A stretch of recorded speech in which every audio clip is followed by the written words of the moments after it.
pagpasok niya sa most holy place, anong mangyayari doon? Ang mga tao sa palibot, kailangan mag-repent ng kanilang mga kasalanan. Hanggang nandun pa ang high priest. Kasi pag lumabas ng high priest doon sa most holy place, ibig sabihin niyan, tapos na ang sakripisyo. Tapos na. Anong sakripisyo yung dinala ni Jesus na kaysa man ng high priest? Ang kanyang sarili.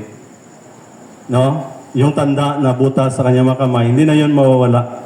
Yun ang tanda ng kanyang sakripisyo. Siya ang sakripisyo, siya din ang high priest. At siya lang pwede makapunta sa most holy place. Bakit? Kasi anak siya ng Diyos. Hindi ka pwedeng pumasok doon na tao. Kailangan Diyos ka, no, para makapunta ka sa most holy place. And then, ibinigay na sa kanya ang kaharian. And then, ibibigay din mga kapatid, based sa verse na ito, sa mga banal ng Diyos, ang kingdom ng Panginoon sa kanyang pagbabalik. Ibig sabihin, darating ang panahon, matatapos na ang ministeryo ni Jesus doon sa most holy place. Pag matapos yon, second coming. Pero hindi lang natin alam kailan. Pero alam natin malapit na. No, then, anong sunod? Pagkatapos, mga kapatid, na lumabas si Jesus Christ, dadali niya yung mga naligtas niya papunta sa langit, balik doon. And then si Satanas na naiwan dito sa mundo, gagapusin ng angel. No? Ito mabasa niyo dyan.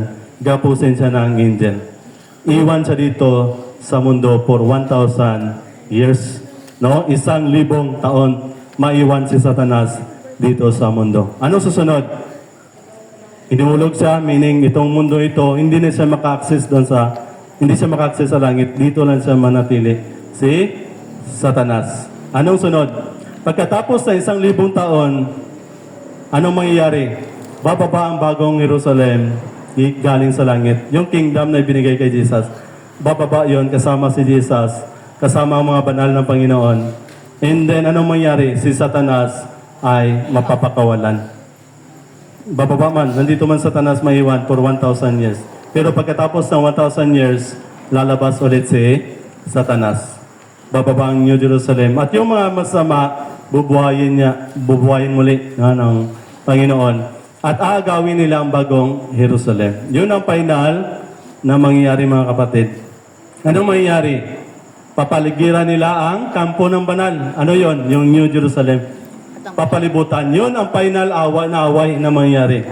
No, between Jesus, Satan, mga niligtas ng Panginoon, yung mga masama na i-resurrect. Agawin nila ang bagong Jerusalem.